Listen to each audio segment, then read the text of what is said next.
Okay, so I did my normal podcast that I usually share in WhatsApp here and social media and all that, but it's 24 minutes and I feel like that's way too long.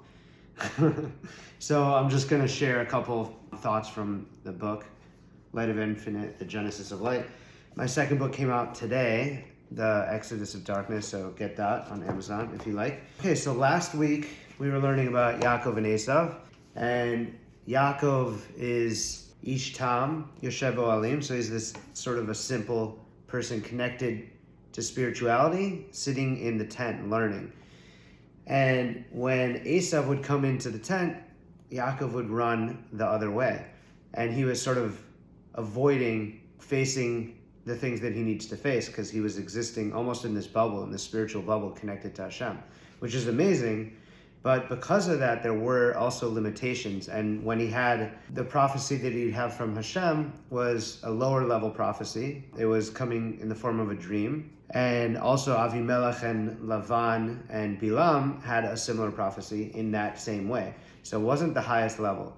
And one of the lessons that we could learn is that, as we read in this parasha, last week, he just asked for food and clothing from Hashem. And that's all he wanted, which is amazing. But what he has to realize and what comes out of coming out of this tent and living in the world and facing your fears and the things that are hard, now, as we see in this parasha, he's fighting with the devil, with the Satan, with the angel of death, and he wins. And then he also faces Esav for the first time, and he sends messengers, and he's letting Esav know that Galti, that I sojourned, that I lived with Lavan for those 20 years, but he's letting him know, he's cluing him into, even in with all that time living in this idolatrous place, that he came out spiritual. And so that Lavan should realize that, or Esav rather, should realize that the time that he spent with Lavan, it didn't take a toll on him, it didn't change him in any way, so that he also won't be able to change him.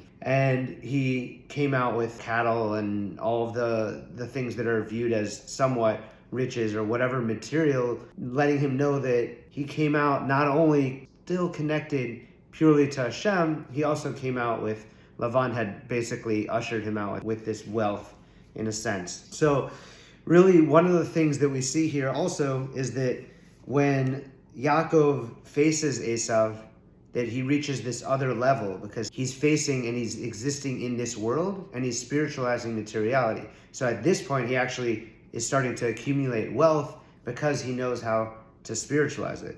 And he goes from Yakov to Israel because basically prior he was Yakov. He was holding, it comes from Yakov. He was holding on to the heels of Esav. But now, because he's facing this hardship, he becomes Israel, which is where we're all called Bnei Israel, because he's reached this level, this top level. He's going from the Ekev, from the heel to the Rosh, to the head, to reaching to the highest level. And our entire purpose is also to do that same thing. And we learn that, one is going to ascend and the other descends, meaning one, if Yaakov is at the top, then Esav's at the bottom. If Esav is at the top, then Yaakov's at the bottom.